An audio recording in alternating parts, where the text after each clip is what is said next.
जय हिंद साथियों, कैसे हैं आप सब। कप्तान अड्डा के यूट्यूब चैनल पर आप सभी का स्वागत है। जैसा कि थंबनेल से आपको स्पष्ट समझ में आया होगा कि आज हम एक ऐसी योजना के बारे में बात करेंगे जिसने बिहार चुनाव के समीकरण को पूरी तरह से बदल दिया है। इस सेशन में आज हम क्या क्या बात करेंगे। ये सेशन आपका करंट अफेयर्स का है, तो रेगुलर करंट अफेयर्स तो बात करते ही हैं, एक अलग से हम टॉपिक की बात करते हैं। तो आज के टॉपिक का मेन मुद्दा रहेगा सीएम प्रतिज्ञा योजना, जो बिहार सरकार द्वारा हाल ही में 1 जुलाई को घोषणा की गई। तो पहले बात करते हैं सीएम प्रतिज्ञा योजना के बारे में। क्या है सीएम प्रतिज्ञा योजना और इसके क्या क्या मेन प्रावधान हैं। तो दोस्तों, सीएम प्रतिज्ञा योजना बिहार सरकार अर्थात कहें तो नीतीश सरकार के द्वारा लाई गई योजना है, जो बिहार कैबिनेट द्वारा 1 जुलाई 2025 को पारित की गई।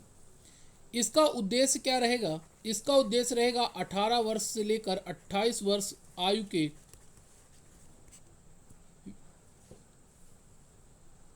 जितने भी युवा हैं उनके लिए एक प्रकार से कुछ वित्तीय सहायता देना। अब कौन कौन शामिल हो सकते हैं इसमें, कौन कौन से लाभार्थी वर्ग रहेंगे? तो वो लोग जिन्होंने 12th किया है, जिन्होंने ITI या डिप्लोमा किया है, जो स्नातक या ग्रेजुएट हो चुके हैं या PG भी कर चुके हैं, ऐसे व्यक्ति जिनकी उम्र 18 से 28 वर्ष की है, वो लोग इसमें शामिल होंगे। तो इसमें जो स्टाइपेंड मिलने वाला है मंथली, वो कितने मिलेगा? तो अगर जो 12th पास है तो उसे 4,000 रुपये हर महीने, वहीं अगर जो कोई ITI या डिप्लोमा वाला है उसे 5,000 रुपये महीने, और कोई जो ग्रेजुएट है उसे 6,000 रुपये महीने की आर्थिक सहायता दी जाएगी। लगभग अगर जो इसी वित्तीय वर्ष की बात करें, आपका फाइनेंशियल ईयर 2025-26 चल रहा है। 2025-26 में लक्ष्य है सरकार का कि लगभग 5,000 युवाओं को इससे लाभान्वित किया जाए। पर अभी बिहार चुनाव है, तो इसका मेन उद्देश्य ये सिर्फ एक फाइनेंशियल ईयर के लिए नहीं, बल्कि ये पंचवर्षीय योजना के लिए है। आपका पूरे 5 सालों के लिए 2026 से मान लें तो 2031 तक आपका जो फाइनेंशियल ईयर चलेगा, तो लगभग 1 लाख युवाओं को इस इंटर्नशिप से जोड़ना है और उनको लाभान्वित करना है। जिससे क्या क्या फ़ायदे होंगे? तो बात करें तो रोजगार के अवसर मिलेंगे, बिल्कुल। उनके कौशल में विकास होगा, स्किल डेवलपमेंट होगा, ये भी सही है। साथ ही साथ उनके अंदर कुछ गुण आएंगे, जैसे नेतृत्व के हैं, या उनके कैरियर में बहुत सारे लाभ उनको मिलने वाले हैं। तो ये योजना बिहार चुनाव का पूरा ही समीकरण बदलने में एक महत्वपूर्ण योजना होने वाली है, क्योंकि बिहार की मैक्सिमम पॉपुलेशन यूथ पॉपुलेशन है। तो युवाओं को खुश करने के लिए मुख्यमंत्री प्रतिज्ञा योजना तो कारगर साबित होने ही वाली है। तो दोस्तों, अगर जो आप बिहार से आते हैं तो इस बारे में आप अपनी राय जरूर दीजिएगा। क्या ये योजना एक चुनावी दांव है या सच में सरकार युवाओं का भला चाहती है? तो बात करते हैं अब आगे आज के करंट के डेटा पे। तो सबसे पहली न्यूज है, भारतीय रिजर्व बैंक ने 1 जुलाई को किसे अपना एग्जीक्यूटिव डायरेक्टर कार्यकारी निदेशक नियुक्त किया है? वो है केशवन रामचंद्रन। जी हाँ, केशवन रामचंद्रन जी को ED बनाया गया है, एग्जीक्यूटिव डायरेक्टर बनाया गया है 1 जुलाई 2025 से। कहाँ पर? भारतीय रिजर्व बैंक ऑफ इंडिया में किसे बनाया गया? केशवन रामचंद्रन। दूसरा, INS उदयगिरी किस परियोजना के तहत निर्मित किया गया? इसे बनाया गया प्रोजेक्ट 17A के तहत। INS उदयगिरी को 1 जुलाई 2025 को भारतीय नौसेना में शामिल किया गया है और इसे बनाया गया प्रोजेक्ट 17A के तहत। तीसरा प्रश्न, किस देश में सबसे ज़्यादा यूनिकॉर्न स्टार्टअप्स हैं? पहली बात तो बात करें यूनिकॉर्न स्टार्टअप्स होते क्या हैं। यूनिकॉर्न कंपनीज वो हैं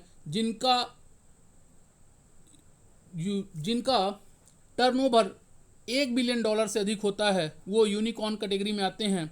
अभी हाल ही में हुरिन ग्लोबल यूनिकॉर्न ने लगभग बताया कि 2025 में लगभग 1523 यूनिकॉर्न स्टार्टअप्स हैं दुनिया में, जिसमें सबसे आगे अमेरिका 758 यूनिकॉर्न, चीन 343 और भारत 64 यूनिकॉर्न के साथ तीसरे स्थान पर है।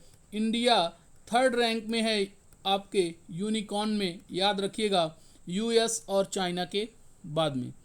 कुछ बात करें कि बेंगलुरु उनमें से टॉप 10 में यूनिकॉर्न शहरों में 7वें नंबर पर आता है। चौथा है आपका भारत और संयुक्त राज्य अरब अमीरात यूएई के मध्य जो अभी एक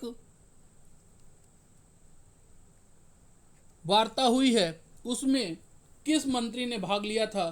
तो वो हैं एच.डी. कुमारस्वामी। इन्होंने भाग लिया था भारत की ओर से। तो चार आज ये मेन प्रश्न। पहला कि किसे ईडी नियुक्त किया गया आरबीआई में? तो केशवन रामचंद्रन। कौन सी योजना के तहत, प्रोजेक्ट के तहत आईएनएस उदयगिरी को शामिल किया गया, बनाया गया? तो प्रोजेक्ट 17A। यूनिकॉर्न्स में भारत कौन सी रैंक में है? तो थर्ड है।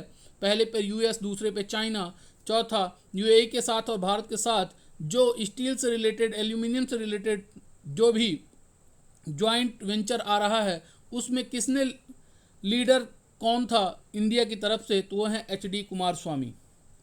आगे बात करें तो अभी हाल ही में निर्मला सीतारमन विदेश यात्रा पर हैं। तो वो कौन कौन से देशों की यात्रा पर हैं?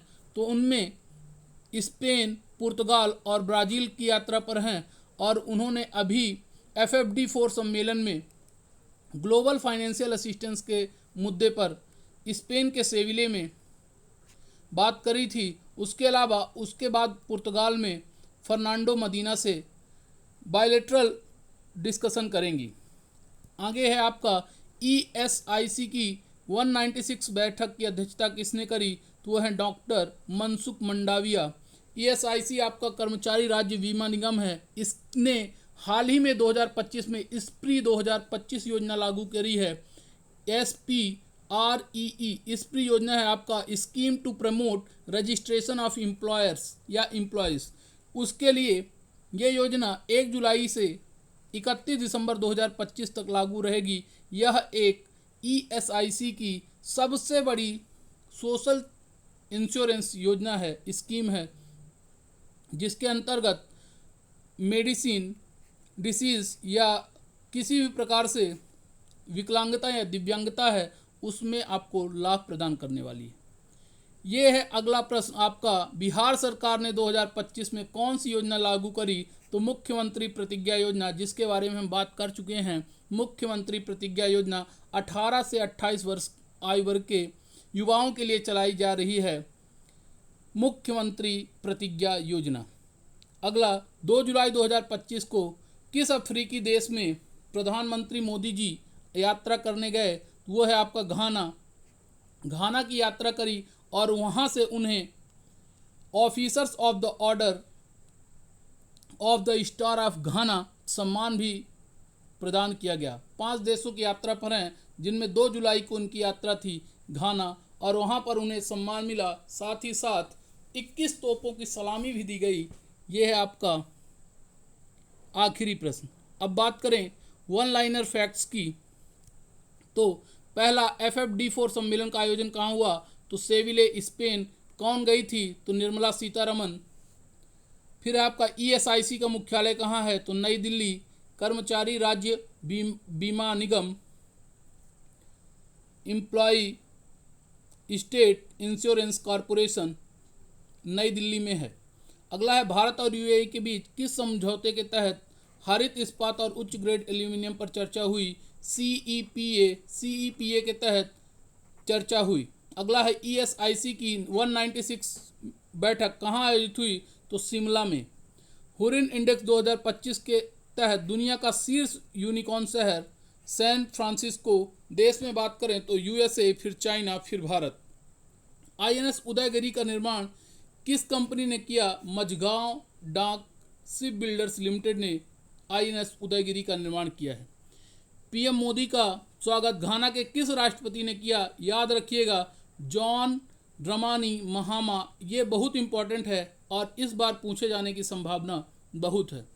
ऑडी इंडिया के ब्रांड एम्बेसडर किसे बनाया गया, तो नीरज चोपड़ा, इन्हें बनाया गया आपका ऑडी इंडिया का ब्रांड एम्बेसडर। ब्राजील में सीतारमण किस बैठक की वार्षिक बैठक में भाग लेंगी, वो न्यू डेवलपमेंट बैंक की बैठक है। केशवन रामचंद्रन को कौन सा प्रभार दिया गया, तो वो आपको प्रूडेंशियल रेगुलेशन डिवीजन का, नियमन विभाग का, इन्हें ED बनाया गया है, एग्जीक्यूटिव डायरेक्टर। तो दोस्तों ये थे आज के प्रमुख फैक्ट्स और एक प्रमुख योजना जो बिहार सरकार द्वारा चलाई गई है। तो दोस्तों आशा करता हूँ आपको ये सेशन अच्छा लग रहा होगा।